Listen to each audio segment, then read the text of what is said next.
Haleluya, shalom teman-teman, selamat sore, Tuhan menyertai dan memberkati kita semua. Dan pada sesi ini, saya mau ajak teman-teman sekalian mendengarkan sama-sama terkait dengan komentar yang luar biasa dari Bang Denny Siregar tentang dinamika yang terjadi di kalangan kita ataupun di sekitar kita beberapa waktu belakangan ini. Karena itu, sebelumnya nantinya kita akan sama-sama membahasnya, kita dengarkan terlebih dahulu apa yang disampaikan oleh Bang Denny Siregar. Dan memang beliau ini salah satu pegiat media sosial yang kerap kali memberikan perhatian yang serius terhadap hal-hal yang seperti ini. Dan karena itu teman-teman, mari kita simak sama-sama seperti yang kalian bisa perhatikan di layar. Oke, puji Tuhan sudah kelihatan.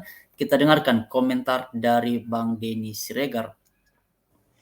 Yang lucu lagi, beberapa kepala daerah seperti Gubernur Sumbar dan Gubernur Jawa Timur yang seperti dapat angin dengan isu ginian. Gubernur Sumbar, kita udah tahu lah orangnya gimana dan dari partai apa. Dulu juga ribut masalah kitab Injil berbahasa Minang. Sekarang dia katanya sih sedang dalam masalah. Karena namanya disebut-sebut dalam kasus korupsi dana hibah KONI Kota Padang. Meskipun dia membantah, tapi kejaksaan juga nggak mau terima bantahan itu begitu saja. Penyelidikan jalan terus. Dan mudah-mudahan gak terjadi apa-apa ya. Kalau terjadi sesuatu, bisa malu banget orangnya. Yang lucu juga itu Gubernur Jawa Timur. Apa kabar Jawa Timur? Kok tiba-tiba ikut-ikutan ngeributin masalah rendang babi sampai harus inspeksi warung Padang segala dan berfoto dengan banyak makanan Padang di depannya? Kenapa nggak sibuk bahas kerugian peternak di Madura ketika ratusan sapi di sana diserang penyakit mulut dan kuku? Bagaimana cara mencegahnya dan apa yang dilakukan? Itu yang penting buat warga, bukan masalah rendang babi. Peternak sapi mah nggak peduli sama babi karena sapi mereka sakit dan potensi kerugian mereka sekarang sedang besar. Tapi begitulah kualitas banyak politikus kita, apalagi mereka yang menjadi, maaf ya, kepala daerah. Ketika nggak ada prestasi yang bisa dibanggakan, mereka akhirnya cari isu-isu remeh tapi populer untuk mengangkat citra. Urusan mereka, citra bukan kerja. Belum banyak yang bisa dibanggakan dari kedua daerah itu dengan skala nasional yang membuat bangga warganya. Mereka pengen cari suara dengan menumpang isu, tapi nggak tahu sudah banyak orang yang muak dengan model pencitraan seperti itu. Mungkin kalau zaman Orde Baru oke lah, banyak media yang bisa dibayar untuk mengangkat nama kepala daerah dengan pencitraan. Tapi sekarang zamannya media sosial, di mana orang sudah sadar kalau biasanya pejabat yang suka bangun citra itu kebanyakan gak bisa kerja. Tiba-tiba tertangkap KPK aja. Boya ada prestasi yang dibicarakan di tingkat nasional. Seperti waktu Jokowi jadi wali kota Solo dulu. Berhasil memindahkan ratusan pedagang dengan cara yang unik dan jadi bahan pembicaraan. Agama selalu dipakai para pejabat untuk menutupi kerja mereka yang kurang beres. Malah ada yang menutupi korupsi mereka dengan topeng agama berlindung di balik sana. Banyak tuh pejabat-pejabat daerah yang topengnya agama tetapi korupsinya ya juga gila-gilaan. Bahkan wali kota Bekasi yang suka pencitraan sebagai sosok religius, kode korupsinya pun religius. Pakai bahasa sumbangan masjid. Gila kan? Saya jujur aja selalu curiga dengan pejabat-pejabat yang suka menumpang isu receh.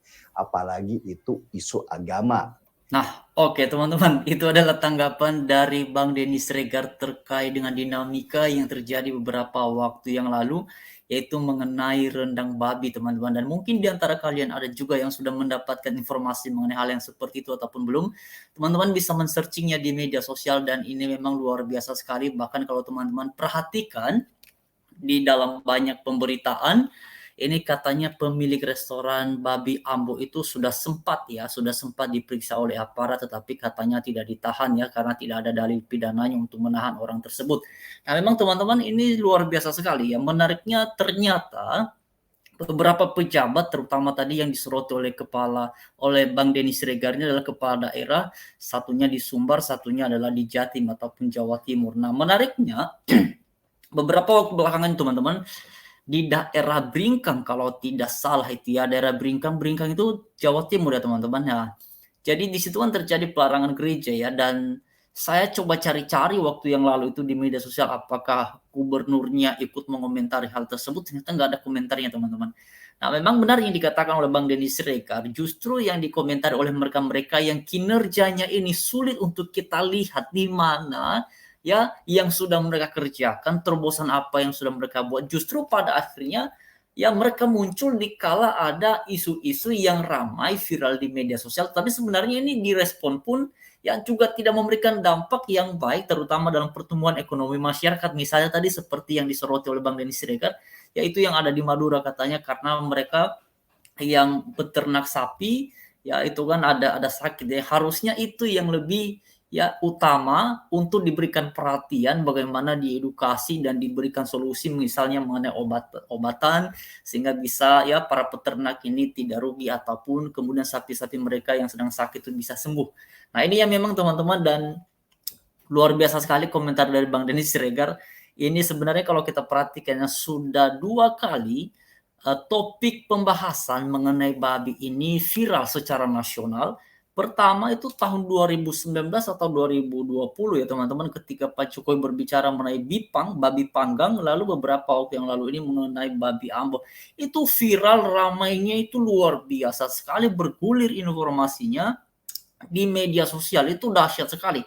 Tetapi ya, tapi kita yang beragama Kristen sih saya melihatnya santai-santai aja lah merespon hal yang seperti itu. Entah kenapa juga mereka sepertinya tertarik banget untuk membahas topik-topik mengenai babi ini, sampai pejabat-pejabat pun juga ikut mengomentari. Selain dari Bu Kofifa tadi dan juga Gubernur Sumbar itu teman-teman, waktu itu ada Fadlizon dan beberapa orang lainnya yang memang ikut mengomentari mengenai babi Ambo ini. Nah, inilah yang luar biasa di bangsa kita di Indonesia. Ya, orang-orang yang harusnya kita harapkan bisa mengedukasi masyarakat, orang-orang yang harusnya kita bisa harapkan punya prestasi karena mereka pejabat-pejabat politik ataupun pejabat publik. Tetapi orang-orang seperti ini teman-teman, saya sepakat ya dengan apa yang disampaikan oleh Bang Denny Siregar, menjadi sesuatu yang sangat wajar bila kemudian kita melihat ada oknum pejabat yang prestasinya sulit banget untuk kita temukan, tetapi muncul ketika ada isu-isu remeh seperti yang sudah disampaikan oleh Bang Denny Siregar tadi.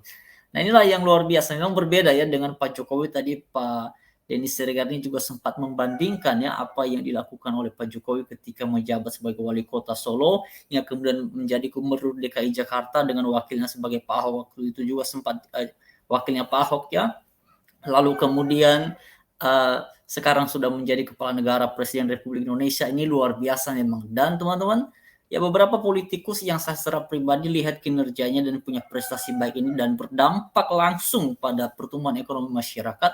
Ya selain dari Pak Jokowi yaitu Pak Ahok, lalu kemudian ada Pak Ganjar dan yang lain itu saya nggak tahu teman-teman ya. Ya mungkin saya terbatas selama mengakses informasi, tapi yang kalau kita lihat dalam skala nasional, ya orang-orang ini ketiga tokohnya adalah orang-orang yang luar biasa punya prestasi. Ya, kalau kemudian para menteri ya ada di situ, ada beberapa nama misalnya Pak Luhut ya, Pak Luhut, lalu kemudian ada Pak Erick Thohir, lalu kemudian ada Menteri PUPR Pak Basuki ya. Hanya itu yang saya tahu yang punya prestasi gemilang memang di tingkat nasional terkait dengan kinerjanya mereka yang luar biasa. Nah, yang lainnya kita nggak tahu ya. Kita tahu semua bahwa pejabat di bangsa kita di Indonesia ini luar biasa sekali banyaknya, tapi apakah semuanya bekerja dengan maksimal sesuai dengan konstitusinya kita? Ya, teman-teman, seperti yang tadi disampaikan oleh Denny Siregar, justru ya ada beberapa pejabat ini yang tampak penampilannya religius, tapi ya ada juga kemudian melakukan tindakan korupsi. Nah, itulah sebagai warga negara kita bersyukur ada di era media sosial, jadi segala sesuatu bisa kita lihat ya, jadi tidak mudah lagi masyarakat yang sudah cerdas luar biasa ini ya disampaikan ataupun diceramahi oleh mereka-mereka yang merupakan sosok-sosok ataupun oknum-oknum politikus, tapi ya teman-teman kita bisa melihat kinerja dari orang itu dengan ya track record yang ada di media sosial ini luar biasa sekali kita bisa melihatnya. Karena itu teman-teman ya ini di tahun 2022 ini sementara tahun 2024 kita doakan saja yang terbaik untuk bangsa kita, bangsa Indonesia. Tuhan Yesus